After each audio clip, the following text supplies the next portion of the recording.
Why is curing cancer so difficult? After all, humanity has harnessed electricity, sequenced the human genome, and even eradicated smallpox.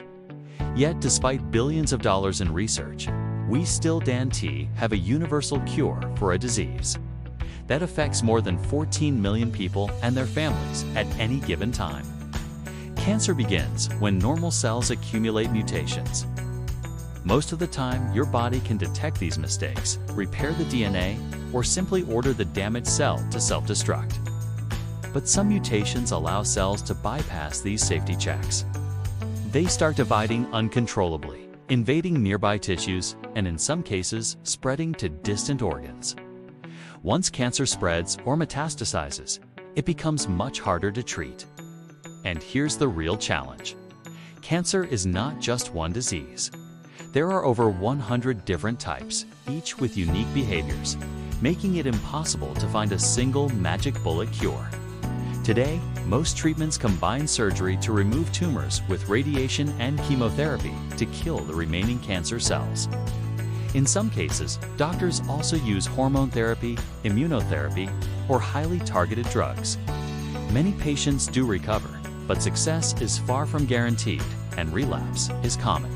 To truly defeat cancer, scientists must solve several tough problems. The first is how we study it. Most treatments are developed by testing drugs on cancer cells grown in lab dishes. While useful, these cells don't capture the full complexity of a living tumor inside the human body. That's why so many drugs that look promising in the lab fail during clinical trials. Another challenge is tumor diversity. Aggressive tumors often contain multiple populations of cancer cells, each with slightly different mutations. Over time, these differences accumulate, creating subclones inside the same tumor. For example, glioblastomas, a deadly type of brain cancer, can contain up to 6 distinct subclones in a single patient. This clonal heterogeneity means a drug that kills one subclone might leave another untouched, allowing the cancer to persist. Tumors are also ecosystems. Cancer cells constantly communicate with each other and with healthy cells nearby.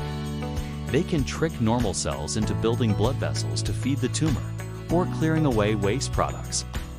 They can even silence the immune system, preventing it from recognizing the cancer as a threat. Learning how to block these hidden conversations could be the key to shutting down tumors permanently. There's also the problem of cancer stem cells. These rare but powerful cells seem to have special properties that make them resistant to both chemotherapy and radiation. Even if a tumor shrinks beyond detection, just one surviving cancer stem cell can restart its growth months or years later. Finding ways to eliminate these stubborn cells may be crucial to preventing recurrence. But even if we solve that, there's another obstacle. Cancer cells are masters of adaptation. When under attack from radiation or chemotherapy, some can change their genetic expression, flipping molecular switches that help them resist treatment. In other words, cancer evolves. It learns to survive. That's what makes it such a formidable opponent. So how do we fight back? Researchers believe the answer lies in building experimental systems as complex as the cancers themselves, while developing treatments that can adapt alongside the disease. Personalized medicine, where therapies are tailored to the unique genetic profile of each patient's tumor, is already showing promise. And here's the hopeful part. We are making progress. Since the 1970s, death rates for most major cancers have dropped significantly, and they continue to decline each year. Advances in early detection, targeted therapies, and immunotherapy are giving patients longer lives and better outcomes.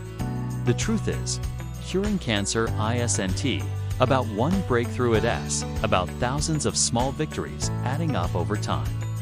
And every discovery, every insight, and every new treatment brings us one step closer to a future where cancer is not a death sentence, but a challenge we can finally overcome. If you found this video helpful, don't forget to like, share it with someone who should see it, and subscribe for more science-based stories that shape our health and future.